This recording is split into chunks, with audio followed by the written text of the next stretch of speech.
Bismillahirrahmanirrahim. Assalamualaikum dan salam perdebatan.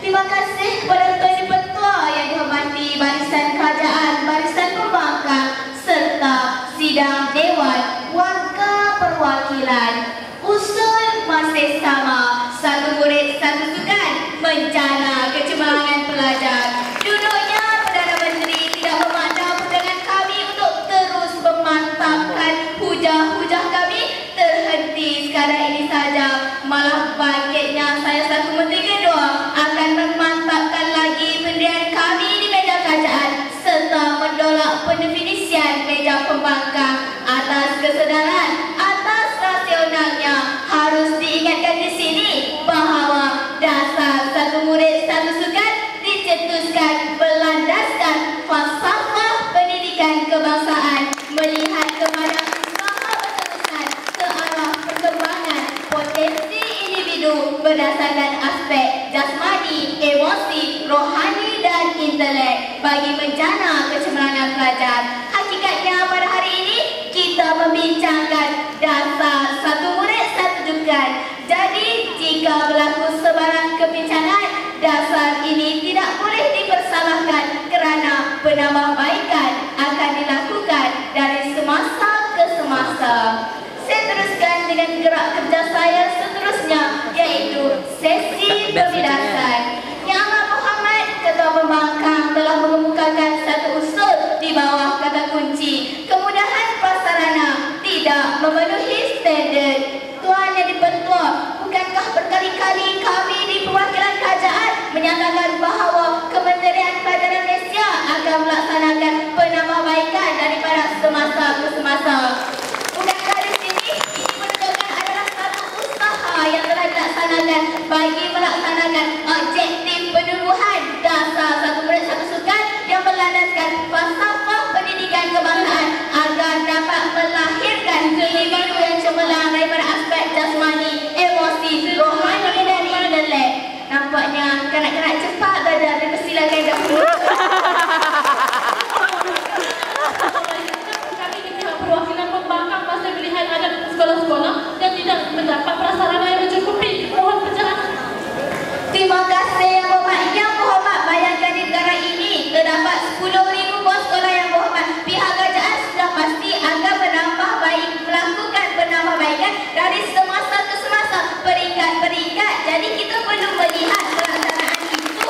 Ini menunjukkan bahawa adanya usaha pihak kerajaan bagi menjayakan dasar satu murid satu sukan agar kecemerlangan pelajar dapat dijana selaras falsafah pendidikan kebangsaan. Terlebih dahulu dipersilakan Yang Berhormat. Dasar satu murid satu sukan itu hanya akan 3 tahun, Pak. Kami di perwakilan pembangkang tidak melihat apa penambahbaikan yang telah kerajaan lakukan untuk satu sukan ini. Sudah 3 tahun, Pak. Kami menunggu surat pendat menunggu, Yang Berhormat.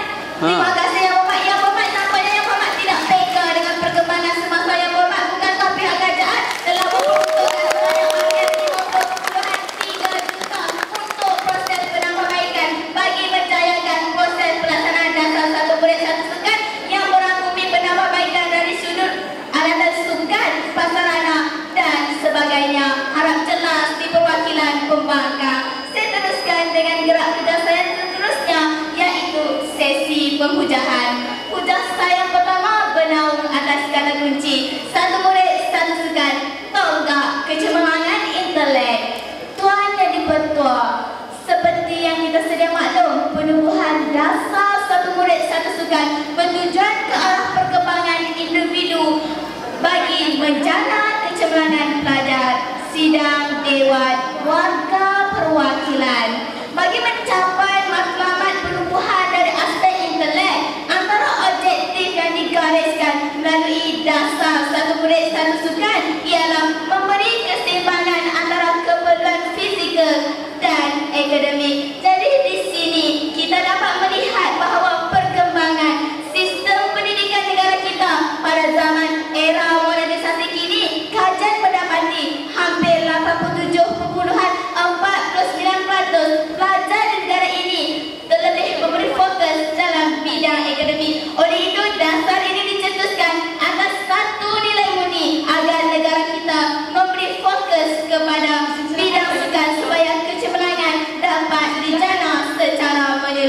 Yang Berhormat Menteri Kedua, ada celahan dari pihak pembangkang, sila berikan laluan. Silakan. Berdasarkan laman sesawang Bulletin KPM keputusan PMR tahun 2011 menurun dari 2.74% nilai grade purata nasional kepada 2.71%. Ini menunjukkan penurunan pada 0.03%. Malah penurunan juga berlaku pada keputusan PMR tahun 2012 yang menurun kepada 2.69% nilai grade purata nasional. Terima kasih Yang Bapak Yang Berhormat membangkitkan penurunan dari sudut keputusan pemeriksaan penilaian rendah. Tapi Yang Berhormat, bukankah penurunan itu berdasarkan daripada aspek-aspek lain, bukan hanya dasar satu grade satu sukan semata-mata. Jadi dasar satu grade satu sukan tidak boleh dipersalahkan sepenuhnya. Saya teruskan dengan hujah saya.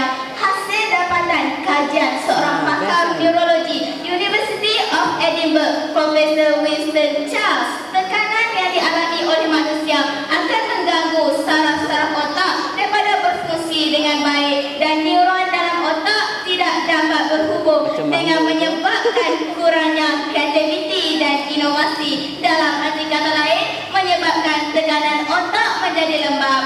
Jadi di sini kita dapat melihat bahawa tahap keaktifan dan kecerdasan otak akan meningkat secara langsung dengan bersukan. Dengan itu, saraf-saraf di dalam otak kita dapat bekerja dengan bertindak balas dengan lebih cepat, terutamanya bagi proses penerimaan input bagi merangsang minda yang cerdas. Dengan itu, sukan dapat melahirkan pelajar yang tidak pasif di dalam kelas serta mempunyai daya ingatan dan daya tahan yang lebih tinggi berbanding pelajar yang tidak melibatkan diri dalam bidang sukan.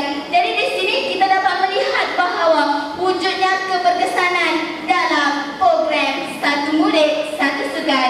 Hujah saya yang kedua bernaung atas kata kunci Satu Murid Satu Sukan, medan pembentukan sahsiah dan emosi. Tuan yang dipertua, hujah ini berteraskan matlamat ataupun objektif penubuhan dasar Satu Murid Satu Sukan, iaitu membentuk sahsiah, jati diri, disiplin dan nilai murni. Tuan yang dipertua, melihat kepada objektif ini, kita dapat membuat satu kesimpulan bahawa Satu Murid Satu Sukan mampu membentuk sahsiah dan emosi pelajar. Hal ini demikian kerana aktiviti fizikal amat diperlukan bagi menjana kecemerlangan yang seimbang. Dari sudut emosi, aktiviti yang melibatkan kecerdasan mampu memberi ketenangan kepada pelajar apabila pelajar menjadikan sukan sebagai tempat untuk melepaskan